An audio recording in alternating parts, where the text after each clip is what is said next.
안녕하십니까. 2013년 9월 1일부로 국토부 수리이력 의무 전송 관련해서 프로그램 변경 사항에 대해 설명드리겠습니다. 보시는 화면은 로그인을 한 이후에 첫 화면인데요. 두 개의 주 메뉴가 추가 생성되어 있는 것을 확인해 볼 수 있습니다.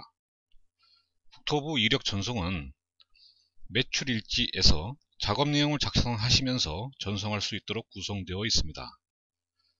전송 방법을 설명드리기에 앞서 전체 메뉴 버튼을 클릭합니다.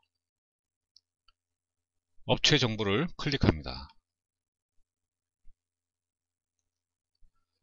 보시는 바와 같이 사업자 사항에 대해서 다시 한번 확인해 주시고, 이번에 새로 발급받으신 정비업 등록번호와 정비 책임자를 반드시 기입을 해 주시기 바랍니다. 확인을 다 하셨으면 저장을 하시고 닫기 버튼을 클릭하십시오. 다시 전체 메뉴 버튼을 클릭합니다. 하단에 추가로 생성된 국토부 정비 전송 조회 메뉴는 매출일지에서 국토부로 수리이력을 전송한 이후에 제대로 전송되었는지 전송 여부를 확인해 볼 수 있는 메뉴라 할 수 있겠습니다. 한번 클릭해 보겠습니다. 다음과 같이 기간을 설정하시고 조회 버튼을 누르시면 매출일지에서 정비 이력을 전송한 데이터를 확인해 보실 수 있겠습니다. 닫기 버튼을 클릭합니다.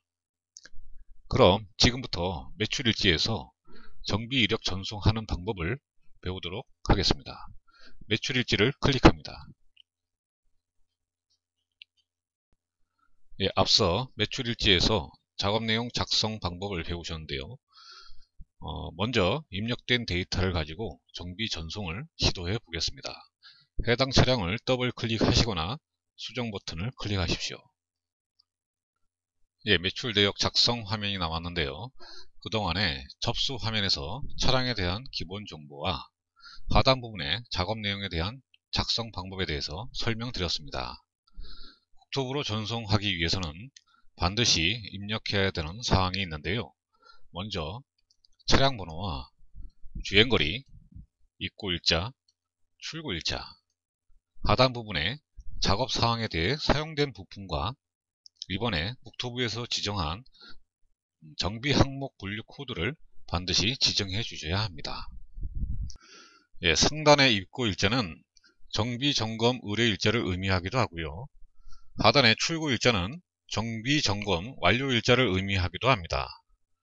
만약 입고일자와 출고일자를 변경하시려면 우측에 물음표 표시를 클릭하시어 해당하는 날짜를 선택하시고 확인 버튼을 클릭하시면 됩니다. 다음은 부품 구분, 즉 해당 작업에 대해 사용된 부품이 신품이냐 중고품이냐 수입품이냐를 결정해 주시는 것입니다.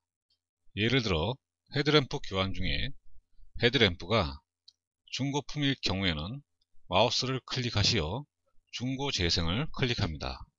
C라고 표기되어 있는 것을 확인해 보실 수 있는데요.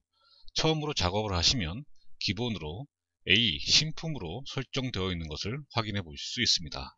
만약 중고품이나 수입품일 경우에 변경을 해주시면 되겠습니다. 다음은 국토부가 지정한 정비 항목 분류 코드를 지정하는 것인데요.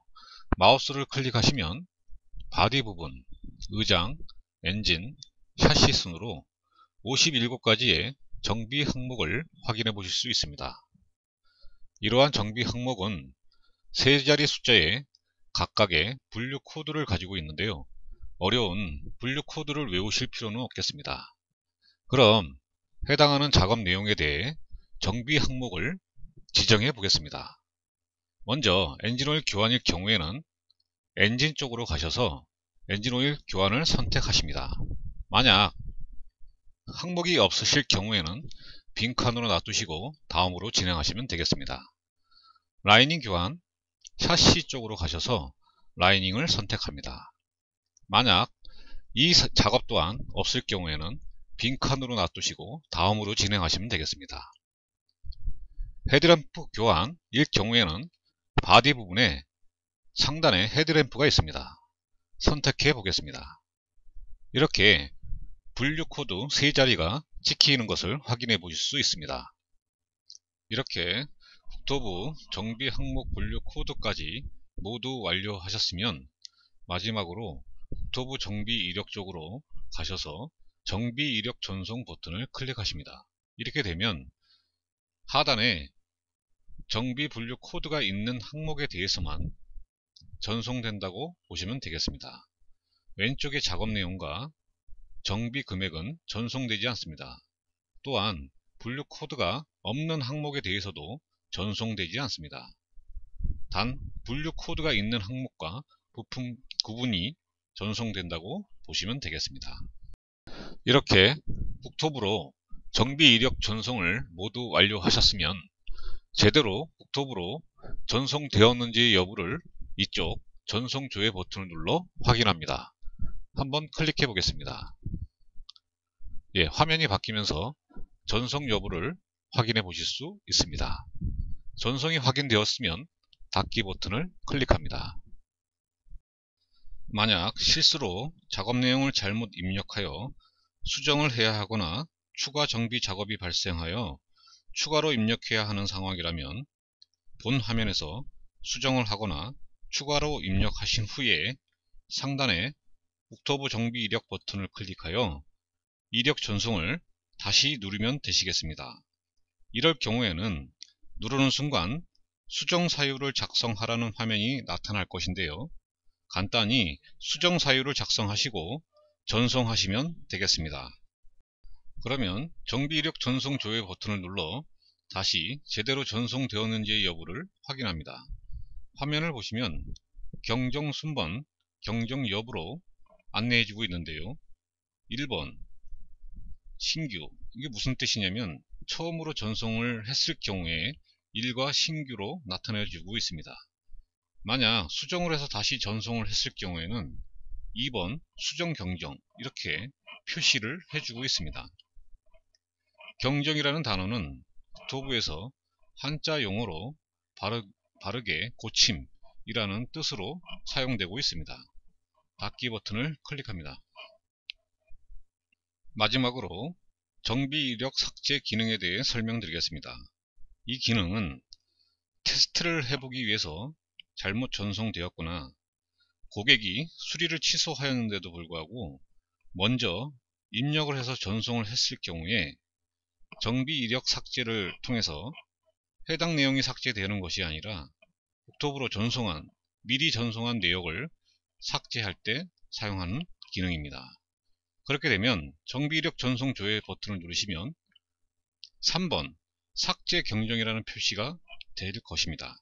이런 식으로 정비 전송을 하실 때 이용하시면 되겠습니다.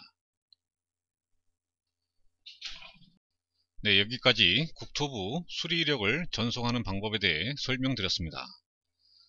마지막으로 고객 버튼을 클릭하시면 차량 정보 등록 화면에서 국토부라는 버튼이 하나 있는 것을 확인해 볼 수 있습니다. 이 버튼은 국토부 서버를 접속하여 차대 번호와 차명, 최초 제작일을 국토부 서버를 통해 조회해 보실 수 있는 기능입니다. 이러한 기능은 정비 작업을 하시는데 유용하게 사용하실 수 있겠습니다. 한 번씩 나중에 클릭해 보시기 바랍니다. 그럼 국토부 정비 이력 관련 설명을 모두 마치겠습니다. 감사합니다.